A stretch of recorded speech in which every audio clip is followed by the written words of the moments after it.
as mentioned, I'm Michelle Judd, and I am a lot of times the face of Bay City Boat Lines, but the owners are my parents, Bill and Elaine Fernier, and they are here this evening.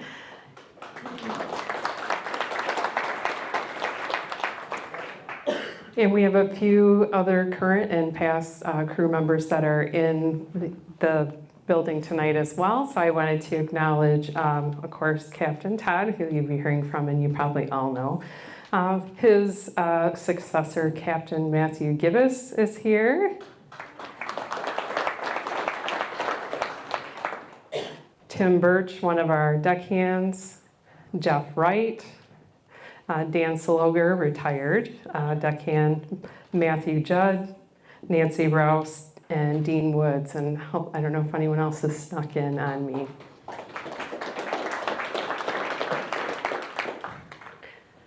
All right, so here we are, 27 years later. It's hard to believe. We started out in 1998.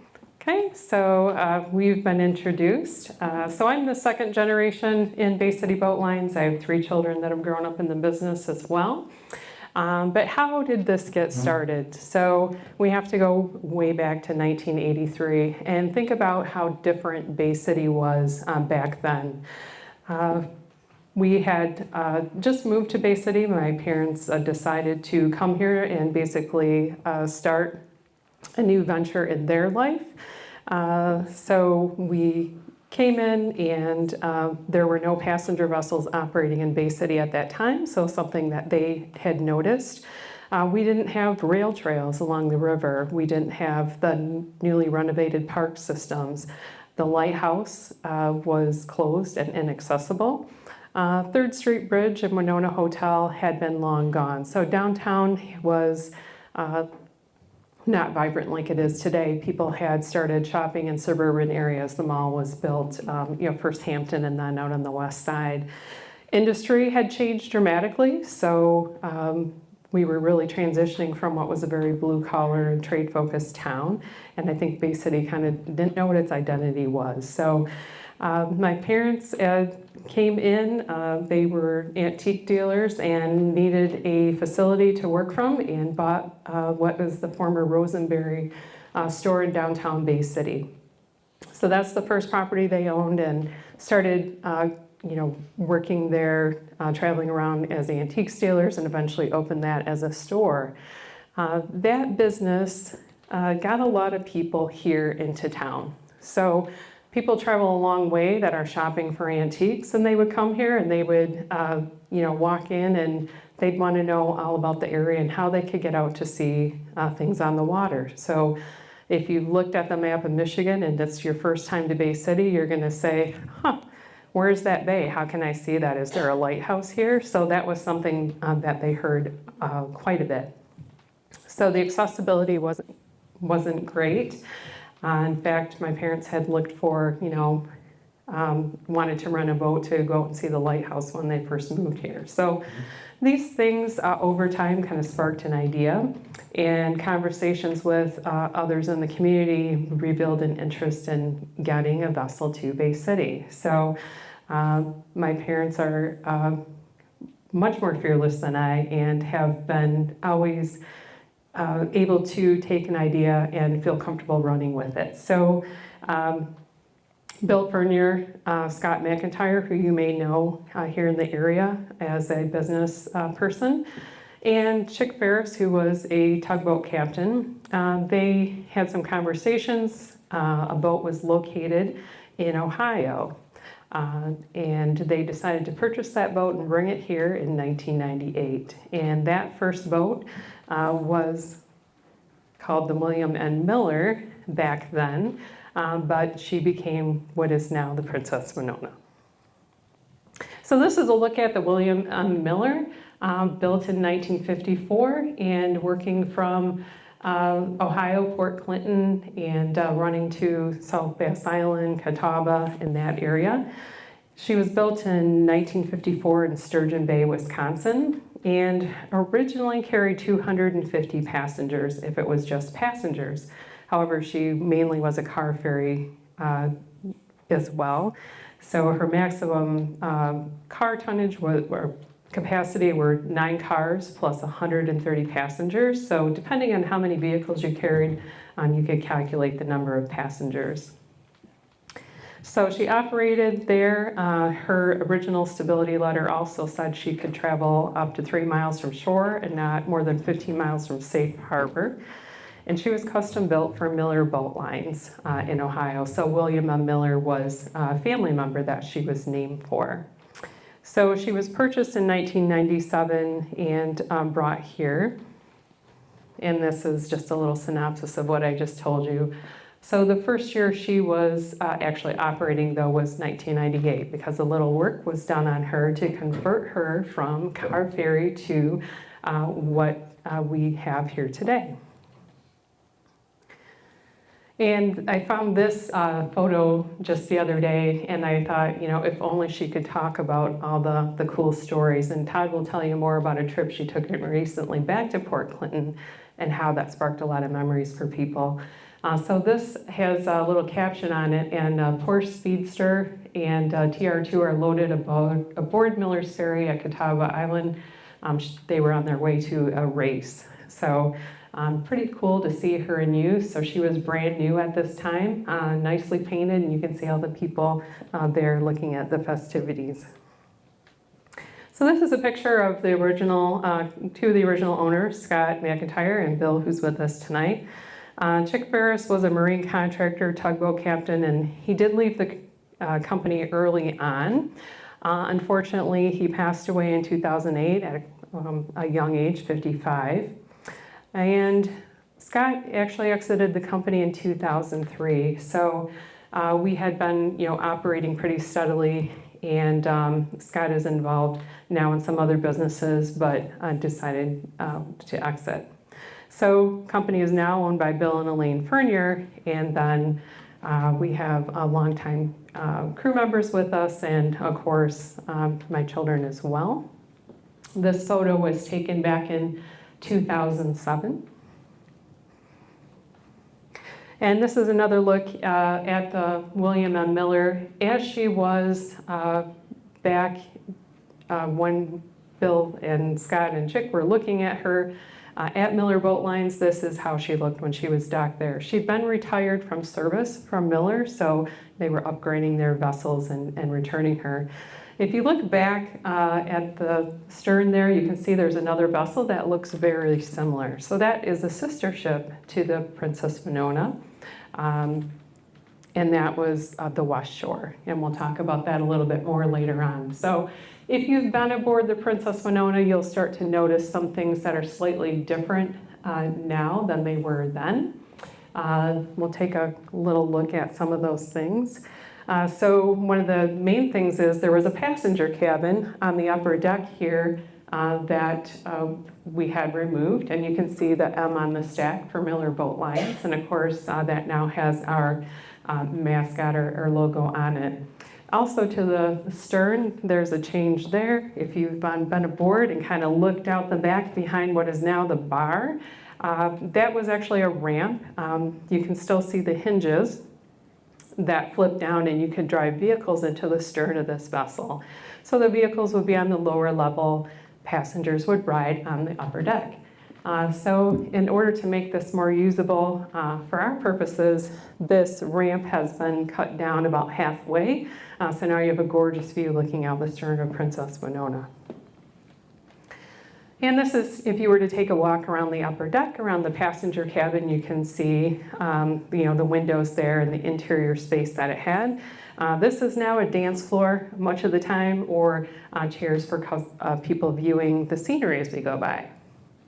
And this is a little comparison of, then and now. So the top photo is the black and white course William M. Miller. And this image down below has, I believe it's Tim right on the bow there taking a photo as they're coming into Port Clinton.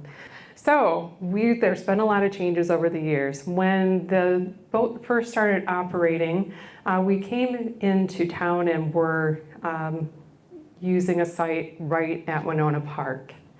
So this site had been the former berth of the Lake Guardian, if you recall, the EPA ship that was docked in Bay City for a period of time and worked from here.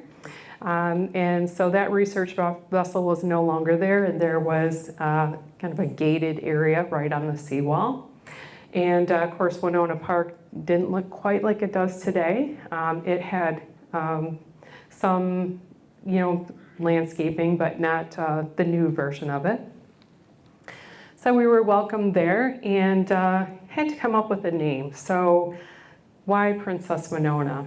And that was really a nod to local history. So if you're from here, you know that right across from Wenonah Park was the Wenonah Hotel at one time. We have Wenonah Street on the west side. This mosaic here of Princess Wenonah was the inspiration for the image that is on the boat today. So Princess Wenonah is from the Longfellow poem, The Legend of Hiawatha. And this mosaic was, I believe, at the Wenonah Hotel and is now visible at the Historical Museum of Bay County. They have it on display there. So in this image to the left, you can see Bill in the background, our first captain, John Harder, crew member, Jim Trishler, Elaine on the right. And in the middle, you'll see our Princess Wenonah. So the first historian that helped us out with history tours on the boat was Tom Bork, and this is his wife, Lonnie. And Lonnie was of Native American heritage, and she loved to dress up as Princess Wenonah, ride along on the boat and talk with passengers. So that's Lonnie.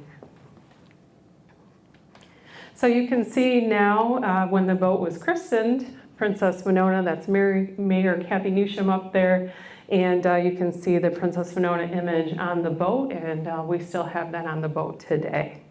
And here we're underway early on, one of the early, all decked out with a group of people heading under the Vets Bridge. So that's kind of what she looked like the first season operated. And we had a nice celebration. Lots of people came out and, took that first ride on the boat and celebrated her arrival in Bay City and operations. Incidentally, 1998 was also the year that the Apple Door began operating. So at the same time we were getting going, the Apple Door was going as well. So that was exciting times. We went from nothing to 2 cool boats docked in downtown Bay City. And our very first captain was with us for quite a while. This is John Harder, and he came from a family in the Bayport area and strong maritime heritage there. And if you know Bayport, a big fishing area. And when my kids were little, they would always run up there and talk to Captain John, and he always gave them bubble gum. I always remembered that. So we had Princess Wenonah going for a couple years, and suddenly we grow the fleet, and we brought in a new vessel by the name of Islander. So this is in 2000. She came from Chicago. The Islander had been docked doing near the IBM building right in downtown Chicago and ran by a family there. Captain Schemmel was her owner, and they did, tours, architectural tours, and parties, and private parties, and things like that. And unfortunately, Captain Schemmel was murdered, and his family closed the business. They just stopped operating, and when we purchased the boat, it looked like they'd had a party, walked away, and never walked back on the boat. So was kind of a tragedy, and they decided, just to sell. So the boat was brought here in quite a ride from Chicago around the lakes. If you've seen Islander, she does not sit up high like Princess Wenonah out of the water. Her freeboard is very low. So they had quite some weather on Lake Michigan coming through. So that was an eventful trip, but she arrived safely in Bay City on Sunday, August 6, 2000. So Islander is she was very colorful and had a lot of personality. She was built also in Superior, Wisconsin, older than Princess Wenonah. She was built in 1946, actually, as a car ferry as well. And if you see the two vessels next to each other, you're surprised because she doesn't look near as large, and you wouldn't guess she was a car ferry. But she was built to work in the Apostle Islands. The first version of Islander was called Nichevo. It was a wooden vessel, later replaced by a steel vessel, Nichevo. So that was this boat's original name. She was renamed Islander later on. And she's about 53 feet long. The Princess Wenonah, I don't think I said, is just over 60. But she sits much lower in the water, so she looks much smaller when they're side by side. This is a postcard that I have, and it shows Nichevo. She ran as a Magdalen Island ferry on Lake Superior, Wisconsin. And you can see the old car there sitting on her stern. And also, there was a little passenger area on the top and just a little enclosed area. She was modified significantly after this, so that enclosed area now comes all the way back, and then we added a frame and canopy to her when we brought her here. So this is her arrival into Bay City. You can see the news media here, ABC 12 interviewing Bill, and you can see the colorful paint here on the bottom. She had lions and fish and a cheetah, and Bill and Jim are waving from the top deck there as she's coming through downtown Bay City. So a lot of red on her, you couldn't miss it. Okay, so had to do some renovations to get this boat into shape to be used for our purposes. Islander worked really well as a tour vessel. Those windows all along the side there means you could sit right next to the window and see out as we're cruising by. But to make her more useful, there was a stairwell at the stern that was removed, so there was more floor space. And then an upper frame was constructed, and this might be hard to see, but this was a frame that was built to go on her roof and then covered with a custom canopy. So the entire top deck was shaded and had wide open viewing. Gave her some new paint and interior updates. So in the next photo, you can see the red is tempered with some white, and there's the canopy. This location right here is at Wenonah Park as well, where we started out. That ramp there was really, really heavy, had that custom made, but it took all your effort to lift it up. And you can see we were boarding onto the upper deck here. As water levels fluctuate, that would change. Sometimes Islander was better boarded lower deck, sometimes upper. So after some time, the city came along and said, we need to move you a little bit. So we slid south, and the second location that we operated from, we called it the Horak Dock. The Vets Bridge would be to this side here, and this railing and all of that still exists, but that little gazebo you see there is no longer there. But right in front of this, where you're sitting, would be the Horak building, or you might know it as Sears. So this was our second location, and it's actually called Meckelin Drive. This is also the time that Scott McIntyre exited the business. And you can see the Princess Wenonah docked here. There's Horak in the background. And we sometimes will go to this site and have our waste tank pumped out. It's a convenient location for that. But when we come in there, it's just surprising that we had two boats moored here. It's actually quite a tight spot to get two boats into. And there's a view of Islander at the Horak dock, and you can see again, we had a ramp that boarded onto the upper deck there. Okay, so the water cycles do, like I said, go up and down. I see right now we're down quite a bit, so we're hoping that we have nice ice cover, lots of snow, and that we can get the water up by spring. We were asked once again to change locations. So we were now, 5 years later, moving to a third location. This is the former Bay Egg property, so just a little bit further south from that Horak site, and you would know it today as Uptown. So the city was working on, long-term vision of clearing that site and making it ready for development.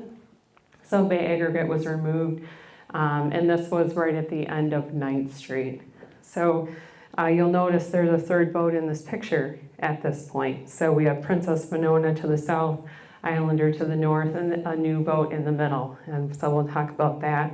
And there's also a tour bus in the parking lot. So we have had lots of tour buses over the years visit us. So this is 10 years into business. And the water was pretty good here because that had been a terminal where ships had offloaded. So did a lot of work in this location. There's a new sidewalk put in, a railing there. Those lampposts were repurposed from the city, had removed them at some point from somewhere. And here's the dock being built and a couple of my kids playing there while it's under construction. And the nice thing about this was the deep water, but also tons of parking, and we had a fenced-in area that allowed us to have lots of guest parking on site, and it also was a great place to watch the fireworks. So for years we had fireworks cruises, and after that we would hang out there and watch the fireworks, and the debris would be coming right over you. So now we are into a new era, and we have a third boat added to the fleet. You might not remember this one as much even if you're from the area, because we didn't actually put this one into service. So we brought it in and started working on it and had intentions of operating her. She's very similar to the Princess Wenonah. You can see there's an M again on the stack for Miller. My son Matthew was convinced this was going to be his boat because it had an M on the stack. And he was the third kid. So she actually had been available at the time that the Princess Wenonah was purchased, but Bill and the partners decided not to purchase her at the time. One boat was good to get started. She was in the meantime sold to an outfit at Beaver Island and was going to be used for freight there. But later on, became available, and they decided to buy her, bring her to Bay City. So very much like Princess Wenonah, but this is an older boat built in 1947. Remember, Princess Wenonah was 1954. And again, large capacity, 250 passengers, probably 250 plus crew of 4. Also built for Miller Boat Line, so they're sister ships. And we owned this for a while, and then Starline came looking for a boat. And now there's been lots of changes up north with the companies up there. But at the time, there had been changes in the contracts that they were working on. Starline had the opportunity to start running freight and needed a boat for that. Since we hadn't, really put her into service, we decided to go ahead and sell her. And it's still operating today and looks amazing. In fact, they had to press this boat back into service when the changes came around in this last year, and they found some of the boats up there needed some work.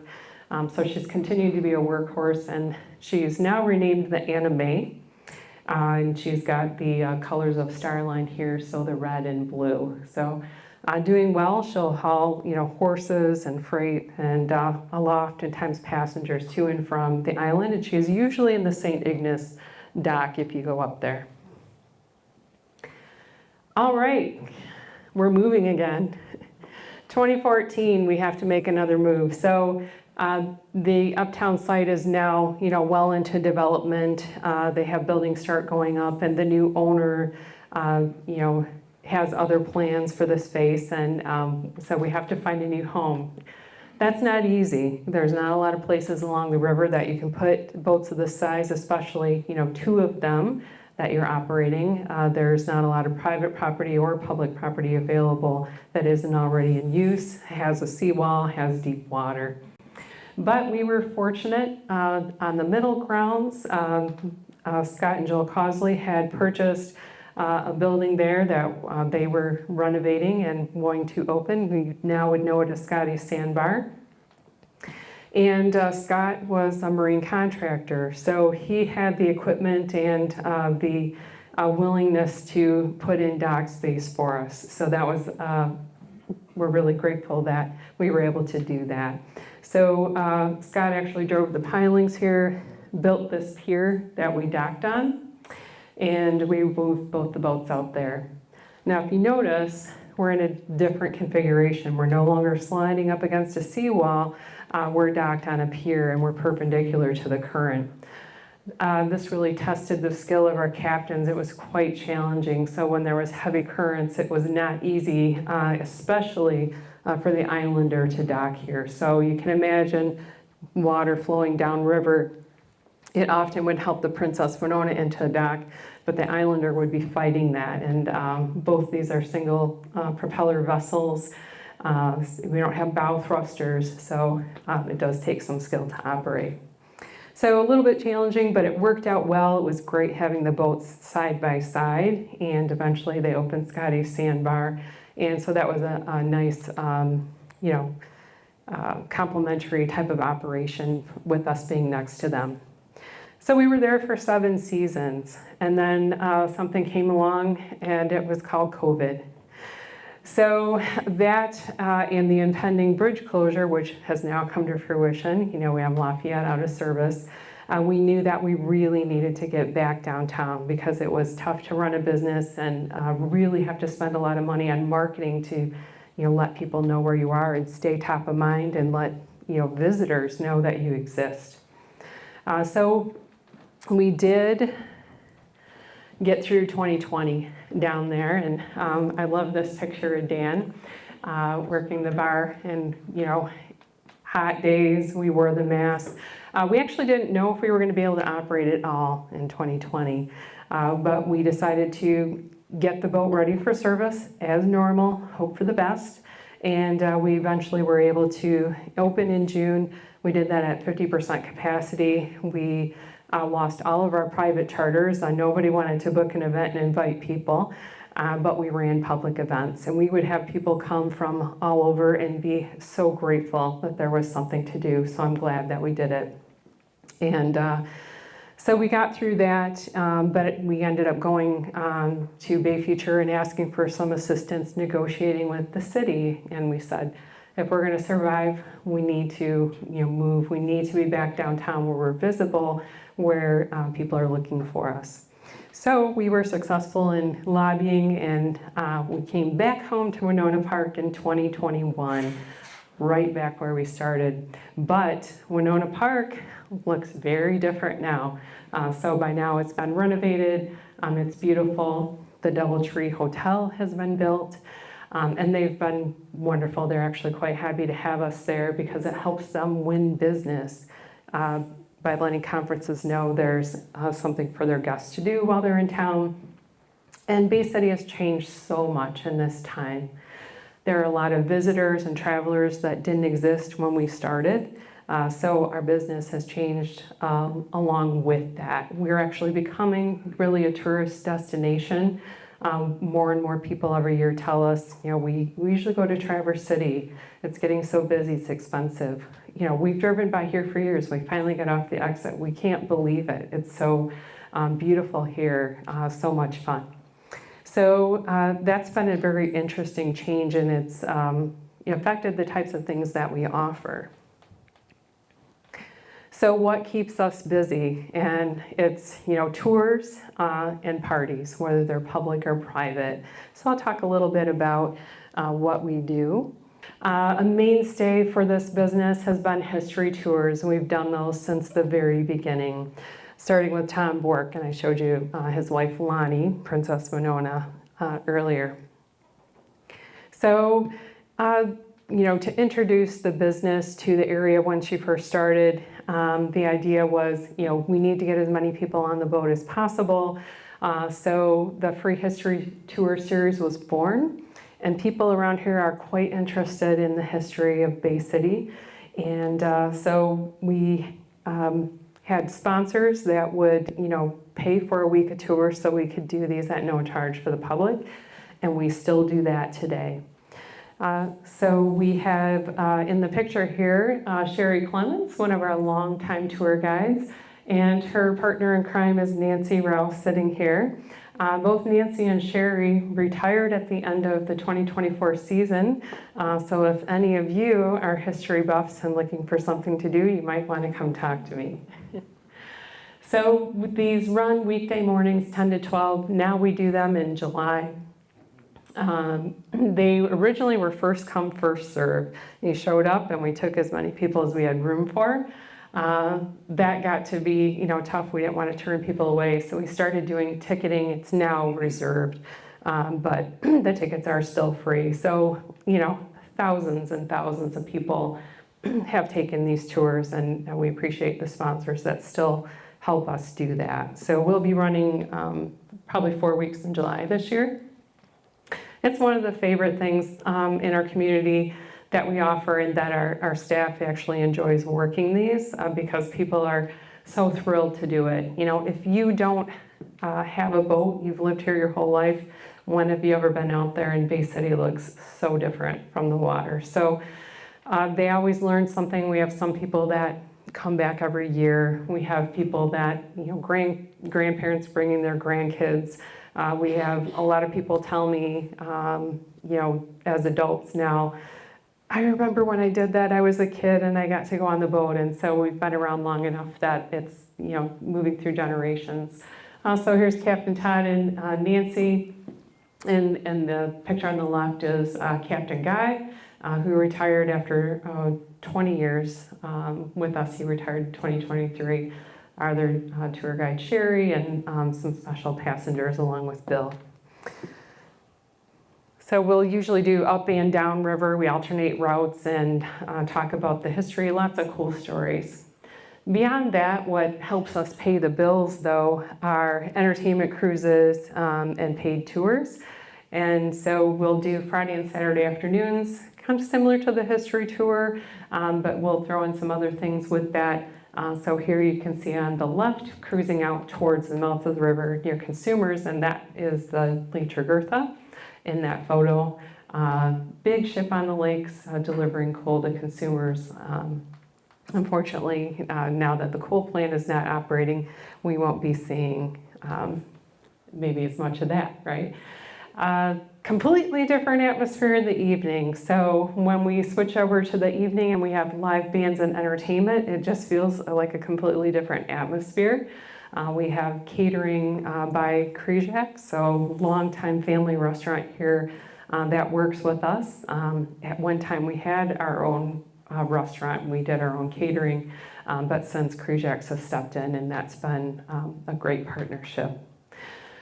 So public events like this have really grown. Early on, we were primarily private charter. I think the first event we ever did was a class reunion and the history tours. But private charters were really the bulk of our business for a very long time. With the changes in, people visiting Bay City and the growth that's taken place here, we now have the ability to put events on our calendar and sell tickets. So you always have to pivot and change, and we've had to adapt over the years. So we still do private parties, and you may have attended one.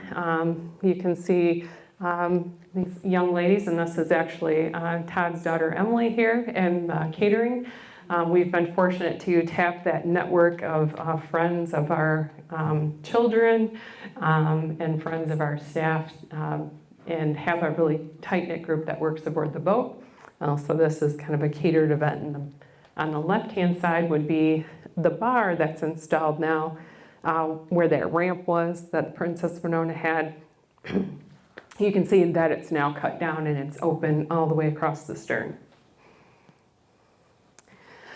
So we've been so fortunate to participate in special events over the years. This is the arrival of the USS Edson in 2012. We had both the boats out for that, so we had people excited to see it and also media aboard for that. And we're able to go out and greet the Edson as she was towed in there. You can see everyone crowded around the bow with their cameras.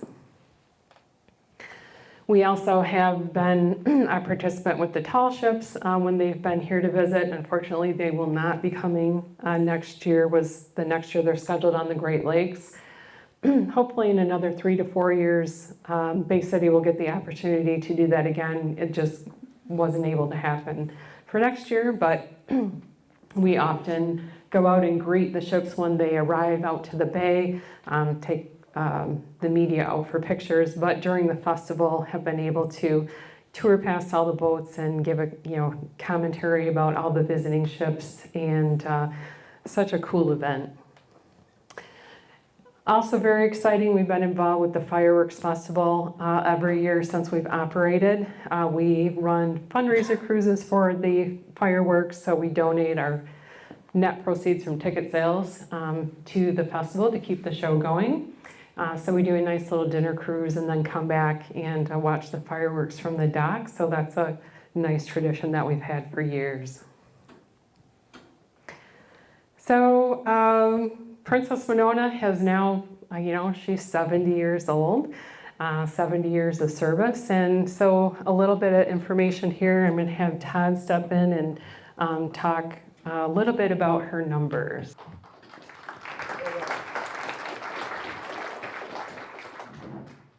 So Princess Wenonah is a very well-built boat. She's heavy steel, 96 gross tons, almost 65 feet long, 31 feet wide, and just under 8 feet in draft at the stern. A little bit less draft at the bow, only about 4 feet at the bow, but she is a well-built boat. Being an older boat, she has some unique things with her.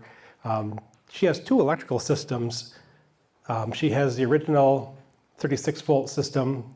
You can see that switch up there. We refer to that lovingly as the Frankenstein switch. It reminds you of something out of the Frankenstein movies. And that turns on the electrical system. That runs like the lighting and some of the things for the motor. It does have a modern 110 system run by a generator on board as well. So depending on the different systems, we have 2 electrical systems and huge battery banks. She does have a Caterpillar diesel, a marine diesel, 380 horsepower. She's a good running boat. Big fuel tank. Imagine putting 1,500 gallons of fuel in and what that would do to your pocketbook. And her prop is about 4.5 feet in diameter.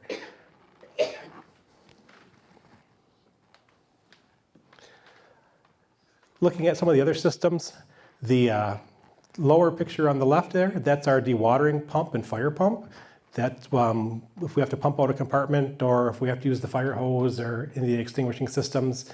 You can see a valve manifold over there on the far left-hand side. Depending what compartment you want to pump out, you can get things pumped out or to turn some valves to use the fire hose. And then the upper picture is our main generator that runs the electrical systems as well. It's a pretty easy boat to handle. The controls are pretty simplistic. You can see it's got the big wheel, it's got a hand throttle, and it's got a transmission switch, forward, neutral, and reverse. That's it. It's got a few electronics added to it, but it's basically the same configuration as when it was built. And it's very easy to, and Captain Matt will attest to this as well, that she's a great boat to drive. She almost turned on herself for steerage, got a nice big rudder. Handles well. She's a dream to drive. So I have a friend who was a ferry captain out in San Francisco, and she sent me some pictures of her vessel and all the modern controls and the push buttons and the computers and all the thrusters that she has. And I said, boy, that must be nice to have all that modern technology. And she goes, you'd be surprised. Sometimes that old technology is the better way to go. So, and we've never had a breakdown with the computer system that we couldn't go with that. So. And this is going to be part of my presentation at the end of the 5-year survey when she's in the dry dock. You can kind of see below the boat here and underneath and the prop and the rudder and how she looks. And I've got some more pictures. This is from the 2008 survey, and I've got pictures from the 2024, and we'll go through that here shortly. And here was the Islander. She was brought out for this 5-year survey locally right here on the Saginaw River at Stender Marine, just south of the Middle Ground dock where we used to dock. And you can see the rail system. They have a tram trolley system and a winch that used to pull the boat out of the water. So it was kind of cool to be here in Bay City for the survey. That was right after I first started working, and I got to spend some time underneath her, scraping the bottom and cleaning up the bottom. And so it was pretty cool to get some sweat equity in that and work on the boat right here in town for her survey. And at this point, I'll give the microphone back to Michelle, and I'll talk to you guys in a little bit.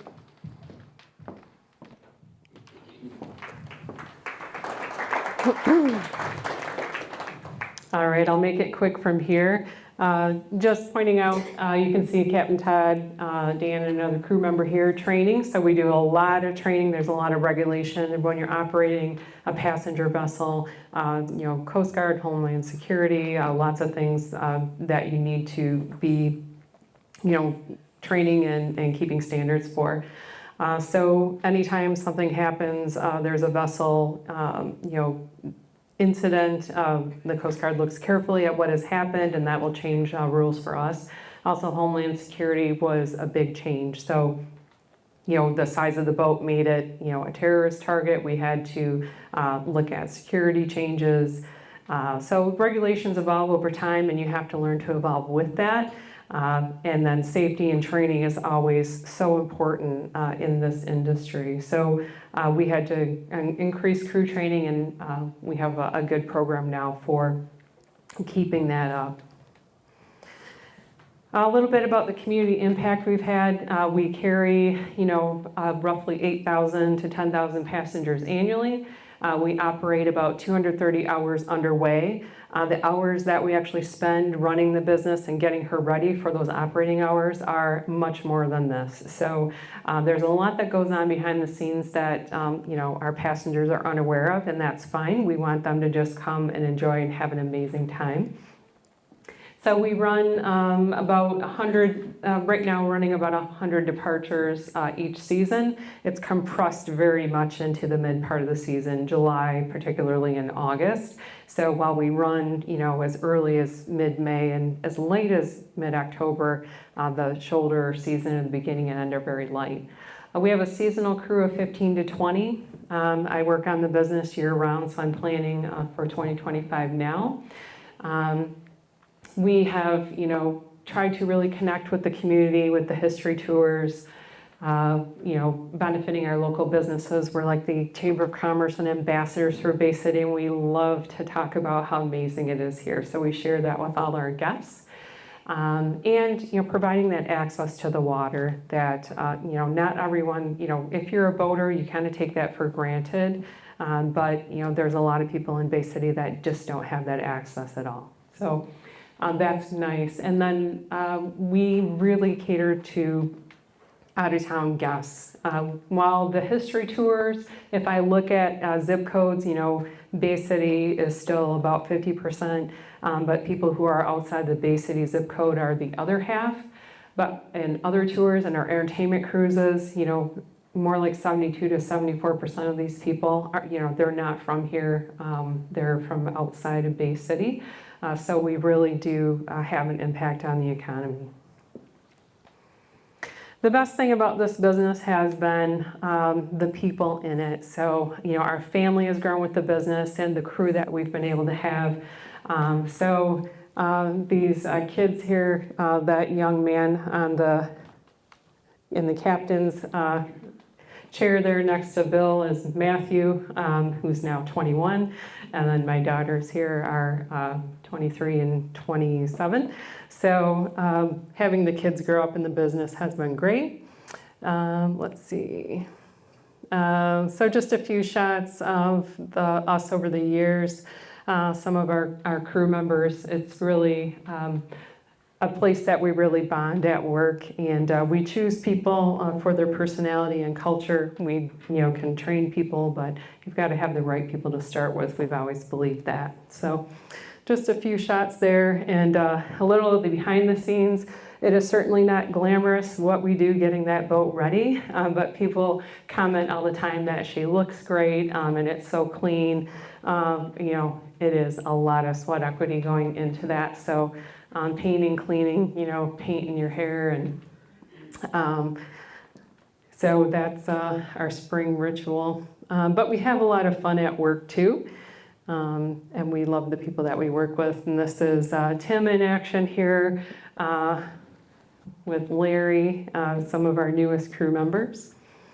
And Todd has taken some really great shots of the boat. So this is, I think, where I'm ending up with overhead view of us underway, doing what we love to do. So that's it for me. I'm going to turn it over to Todd now, and we'll keep this thing rolling.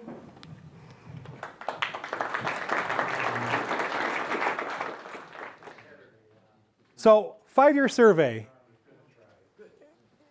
A lot of people saw a lot of posts on social media about this and saw a lot of stuff in the news and in the media. And I have a lot of friends who work on the Great Lakes who give me a hard time saying, why are you giving so much information about this trip? It's no big deal. We're out here sailing every day, and this is just one little trip that takes a day. But for us who work on the Saginaw River for 5 years straight, going back and forth every day on the Saginaw River, once we get past Channel Island and start heading out into the lake, that's a big deal for us, and we try to get the most out of that we can. We enjoy that. So it's a good time. So this 5-year journey, we look forward to it. And this year we went to Port Clinton, Ohio and back. And that's a 280-mile trip for us, which was great.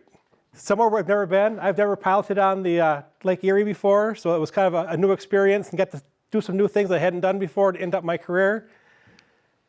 So you might be asking, what's a 5-year survey? And it's a Coast Guard inspection that has to be done every 5 years.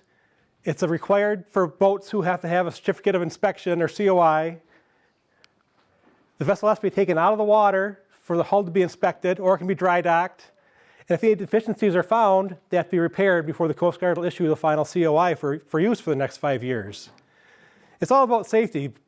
We want you to be safe when you're on board our boats. We want the crew to be safe. We don't want to cause any harm to the environment. And the Coast Guard wants everyone to be safe. So that's why they do the 5-year survey, to make sure everything's good to go. Interesting note, vessels that operate on saltwater have to be dry docked and inspected twice during that 5-year period because of the corrosiveness of the salt. So luckily we're freshwater, we don't have to worry about that. Crew logistics. So when we make these trips, we usually take a crew of 4. That way we can do 2 watches. Normally we'll do a watch of 4 hours. We'll have 2 people on duty for 4 hours, and the 2 people can go down below, eat, sleep, whatever, rest, get ready for the next watch. That upper trip was in 2019. That picture was taken in LaSalle, Ontario, before we left to come back to Bay City from that 5-year inspection. And then the lower picture was a couple of years ago in St. Ignace, where we're getting ready to bring the Islander back from the Starline dock in St. Ignace. So this year, or in 2024, when we left Bay City for Port Clinton, Ohio, we left in the darkness early that morning of the 24th. And getting out on the bay, you can kind of see that the weather wasn't the best. We had some weather moving in. That's that light one at the entrance channel heading out into the bay. And then you can see what the radar looked like. We had a couple of cells that were chasing us.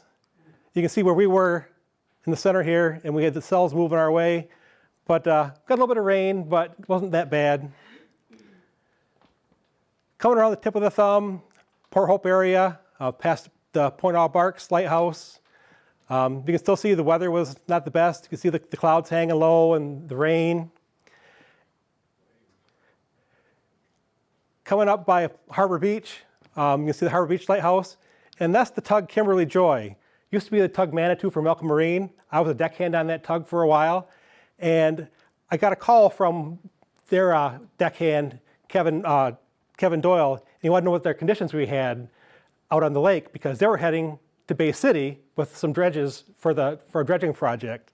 So it was kind of funny that we're heading down to where the tug was from, and their tug's heading to Bay City where we were from. So they were sheltering in the harbor. I don't have any more pictures until we got to the Port Huron area. Darkness set in, and the weather picked up, and we were in some pretty good waves from the rest of the way down to Port Huron. So getting towards the Port Huron area, we were going to fall under what's called Starting to Traffic and Vessel Traffic Services. There's check-in points where vessels have to report in. You give your ID or your estimated time of arrival to these check-in points so the other vessels know where you're at and when you're expected to be there. And we haven't always done that. Our vessel kind of falls outside of the guidelines for size and use. But this time we did, and I think it's a good idea. A lot of people asked us during this trip, we don't see you on AIS, where are you guys at? And Princess Wenonah doesn't have AIS. That's the identification tracking system. And if you can't see us on AIS, the other boats that are out there can't see us either. So I think it's important for us to do these check-ins. There's call-in points both upbound and downbound. There's 9 in each direction. And then this is on St. Clair River. That is the Mark Barker overtaking us as we're heading down towards Lake St. Clair. Just before this was taken, one of the 1,000-footers, the Indiana Harbor, passed the Barker on her port side. So there was 3 of us across the river. And I actually talked to the captain of the Barker. You guys remember from one of my previous presentations, I showed onboard pictures from the Mark Barker. And Captain Vince Hagman was on board, and he called, asked what we were doing and where we were going. And I talked with him for a few minutes on the radio as he overtook us. So morning of the 25th, and you can kind of see the light coming up, and we're nearing Lake St. Clair. And it doesn't look too bad right there, but once we got on the open water of the lake, you can see it was still pretty rough.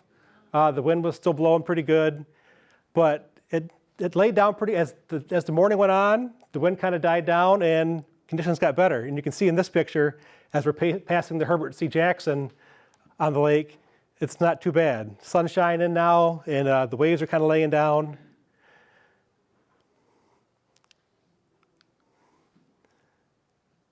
So it's always good to see some freighters along the way, because you guys know I like taking pictures. So we also passed the Algoma Mariner coming through.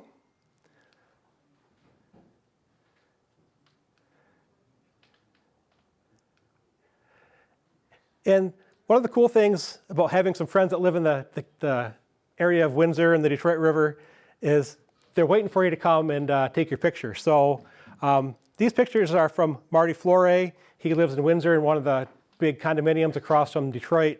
And I was in contact with him, letting him know about when we're going to be in the area. He wanted to get some pictures of us coming through. So there you can see us going by the Dawson Museum. And then that's on board at the Renaissance, taking a picture towards the Renaissance Center. Here's the Salty Puna in the Belle Isle anchorage, Renaissance Center in the background. And you might ask, well, why is he anchored there in the Belle Isle anchorage? Well, the Patricia Hoey and the Warner Service fuel barge are giving him some fuel. So he's in the anchorage getting fueled up.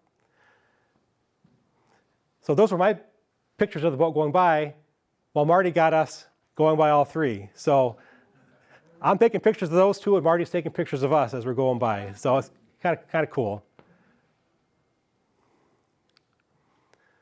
Another shot of our stack in the Renaissance Center in the background. One of the cruise ships docked downtown Detroit. And then us going by the cruise ship.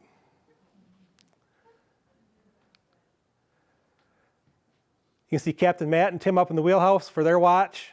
It was great that I was off watch for this part of the trip so I could take pictures at will as we're going through Detroit.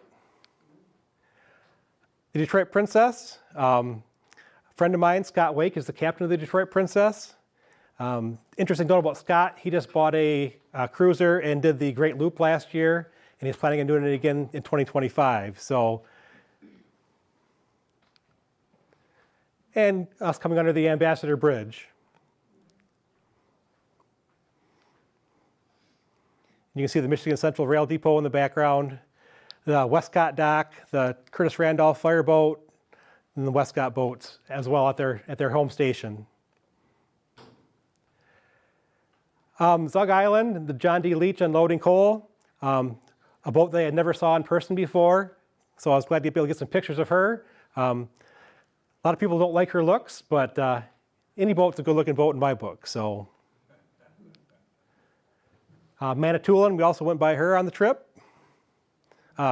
Visitor to Saginaw River, not a frequent visitor, but she's here maybe once a year. And the Livingston Channel, that was built in the early 1900s, a man-made channel, blasted out through the rock to give a deeper draft channel through the area. The Amherstburg Channel on the Canadian side was a little bit shallower, so they wanted a deeper channel. You need to get clearance through Sarnia traffic to be able to use that. It's not wide enough for two vessels to pass in. So Captain Matt was able to get us clearance to go through the Livingston Channel on our trip down to Port Clinton. So that was the first time I had ever been in the Livingston Channel. So that was kind of a cool experience. Interesting note about the Livingston Channel, a few years back, the Harvest Spirit for McKeel Marine actually lost power, got out of shape, and put her nose through it's called the hole in the wall right there. So she was there for a couple of days before tugs were able to free her. But that's kind of what the channel looks like. You see how narrow it is, leading out to Lake Erie. So the cool thing about coming back to your home where the Princess Wenonah was from when it was the William Miller in Port Clinton is there's a lot of people who were excited to see her coming back. And this local photographer, Greg Pfeiffer, he was waiting for us coming in. And Michelle had a couple pictures of his earlier, but you can see the press, longtime member of the Miller Ferry Fleet. People were excited to see her. And here's some shots of her coming in the channel at Port Clinton. Nice little town coming in. It reminds me a lot of Bay City almost, you know, coming in through all the pleasure boaters, and they have a drawbridge that we had to go through. Miller Ferry had a post about us coming back. And we made it. 280 miles, 36 hours. Billy Market, who was now the owner of the Miller Boat Lines, he was there waiting for us to come in, and Tim and other guys that were there can attest the fact that when he saw the boat and got on board, looked around, he had a big, huge smile on his face because he used to captain that boat, and he was glad to see her again. So, well, we made it, but unfortunately, we got there about 5:30 that second day, and the crew at the Jet Express dock was not able to put the boat in the slip and pull it out of the water. We had to wait till the next morning. So we just spent 36 hours on the boat. We get there, we're docking, and now we have to stay another night on the boat till the next morning so we can move it into the slip for them to get it pulled out. So, but we had a nice dinner to make up for it, and it was all right. So there's where we docked. We're at the Jet Express dock, Port Clinton, Ohio. This picture kind of shows the facility. This was a new facility that they put this slip in and had the capacity to pull their own boats out. This was finished in 2023. There's the slip we had to pull into, their hoist, and some of their jet boats that they use. Their large parking area for other passengers in the summer. And there's that drawbridge I was talking about in Port Clinton, the Portage River drawbridge. This river is about 14 to 16 feet deep in the channel, and it gets really shallow off to the sides. We were close to scraping bottom a couple of times towards the edges. And their channel itself, that their slip is, their boats are a lot smaller draft than the Princess Wenonah. So when we pulled in to get the boat pulled out, our bow was actually on the bottom. So that was an issue we found when we got down there, that they need to deepen the depth of their slip. So there the next morning we got it pulled in. You can see the bow out the pilot house window. And then looking back, now keep an eye on this support bar on the lift. It's in front of the wheelhouse. And when they started lifting the boat out of the slip, they realized that they couldn't get the boat high enough to clear the seawall without the pilot house hitting this bar. And it was that kind of crushing thought at first, like, oh, we came all this way, and they're not going to get this boat out of here. We can't get it lifted out. And our deckhand Tim and it had a good suggestion, and they had it too. It's like, what if you just turn that around, put that support bar towards the stern of the boat, and you'd have that clearance to do it. And that's what they ended up doing. They had to pull the lift out, we had to back the boat out, turn the hoist around, and come back in. So now you can see they got it lifted up out of the water. You can see how close the boat is to the support bar, but able to get it up high enough to get it out of the water. Moving it ashore, and you can see the tire squatting. I mean, that's 96 tons on that lift, and it didn't bat an eye pulling her out of there.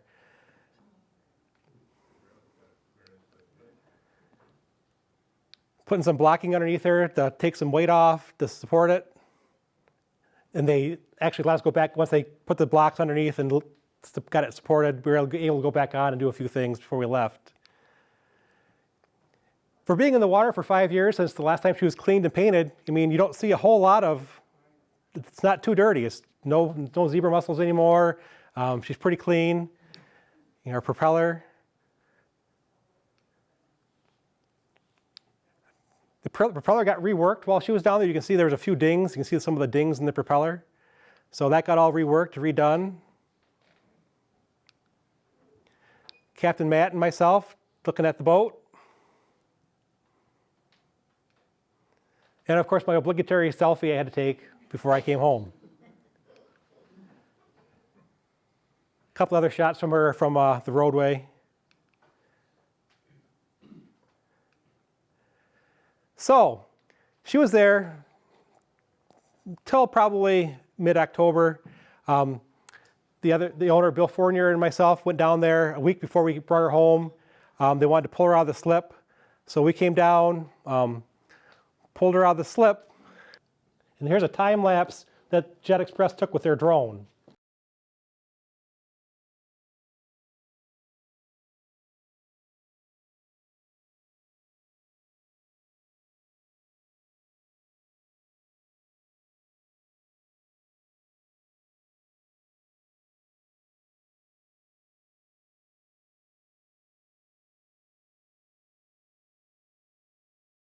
So not only did we get her out of the slip and got her tied up ready for us to take out of town and head back to Bay City, but Bill and I put 30-some deck plates back down that had needed to be down for safely working the engine room for the trip back. And we put the plywood up along the back windows for keep the wind out and keep us warm on the trip back. And you'll see some pictures of that in a bit. So October 21st, we departed Port Clinton, headed back to Bay City. There's the drawbridge, a lot smaller and narrower than the drawbridges here in Bay City. I called the drawbridge before we left the dock and asked if I could get an opening, and he goes, "Are you that boat from Bay City?" And I said, "Yep, that's us. We're the Princess Wenonah heading back." And he goes, "Anytime you're ready, Cap, we'll get an open for you anytime." So there was our crew for the trip back. Captain Dan Beebe, one of our deckhands, Mark Ellis, and Tim taking the picture for us, heading out the channel.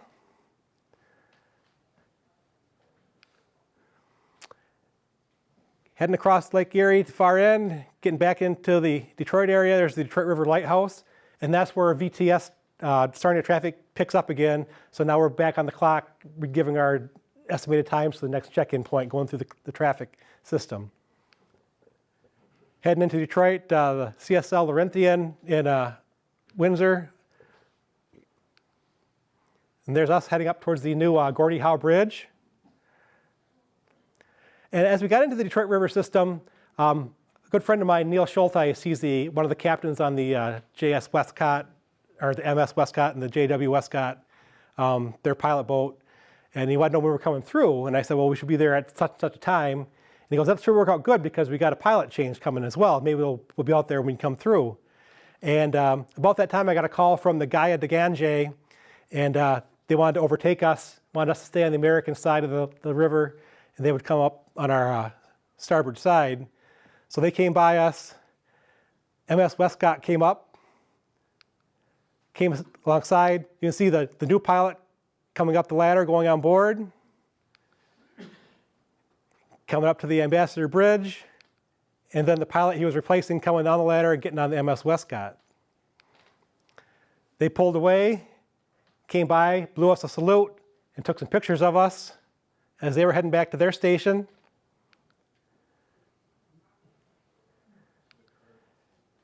And then there's the plywood I was talking about, got us all protected for our ride home. And then Marty, my friend Marty again, taking pictures of us heading back, going by the Renaissance Center again. The Aretha Franklin Amphitheater. And the Milliken Lighthouse. I had to add this picture of Mark in his hammock, chilling on the Detroit River as we're heading back. So, coming out of Detroit, back on Lake St. Clair, sun's going down on the 24th of October. We passed the tanker Sten Aurora, and you can kind of see the Detroit skyline in the background, the bridge, sun going down. And there's our radar. Something that we don't have to use here on the Saginaw River very often, but on our trip back, we kept the radar going, just keep an eye out for things in the dark and things we couldn't see. You can see the river. I missed the Blue Water Bridge on the trip down because I was sleeping, but I was at the wheel for the trip home. Got a picture of the Blue Water Bridge. Interesting note, the current, you guys know how strong the current is in St. Clair River. We were making probably 9 or 10 knots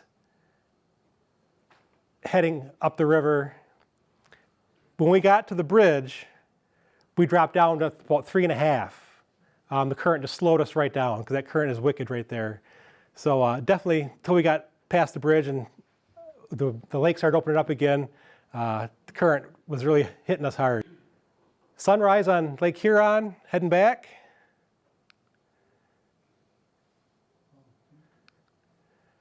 And then back on the Saginaw River, and Captain Dan, myself, and Tim in the wheelhouse, coming up Liberty Bridge. And the bridge has somehow heard that I was retiring after this trip. This was going to be my last trip. So I was getting well wishes from Independence Bridge and Liberty Bridge as we're coming through, wishing me well. And then there's our numbers, 280.1 miles, 1 day, 8 hours, an average speed of 8.7 miles per hour. The trip home was 4 hours shorter than the trip there. It was just over 36 hours on the way down.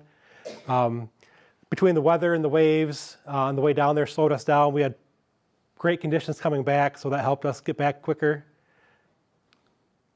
Kind of our trip to Port Clinton, Detroit River, Lake St. Clair, St. Clair River, up around the Thumb, and back home. Selfie back home, my last trip on the boat. So, and that's it. Thank you very much. Hope you guys enjoyed that.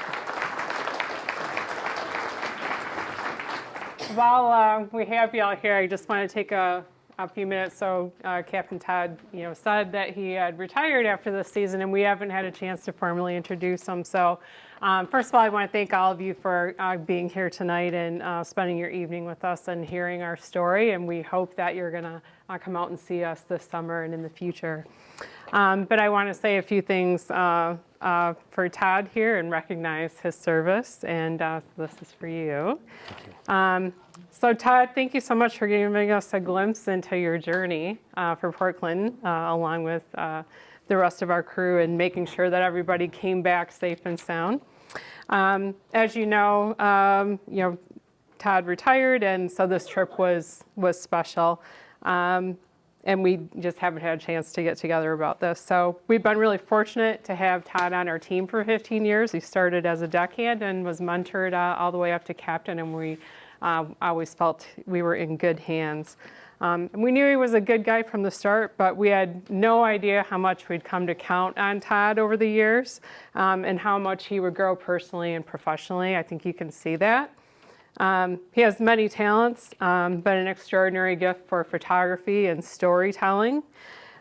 He's spent years now logging ship passages, creating a relationship with people that work along the river, studying the workings of the river, and learning to be a mariner and a captain.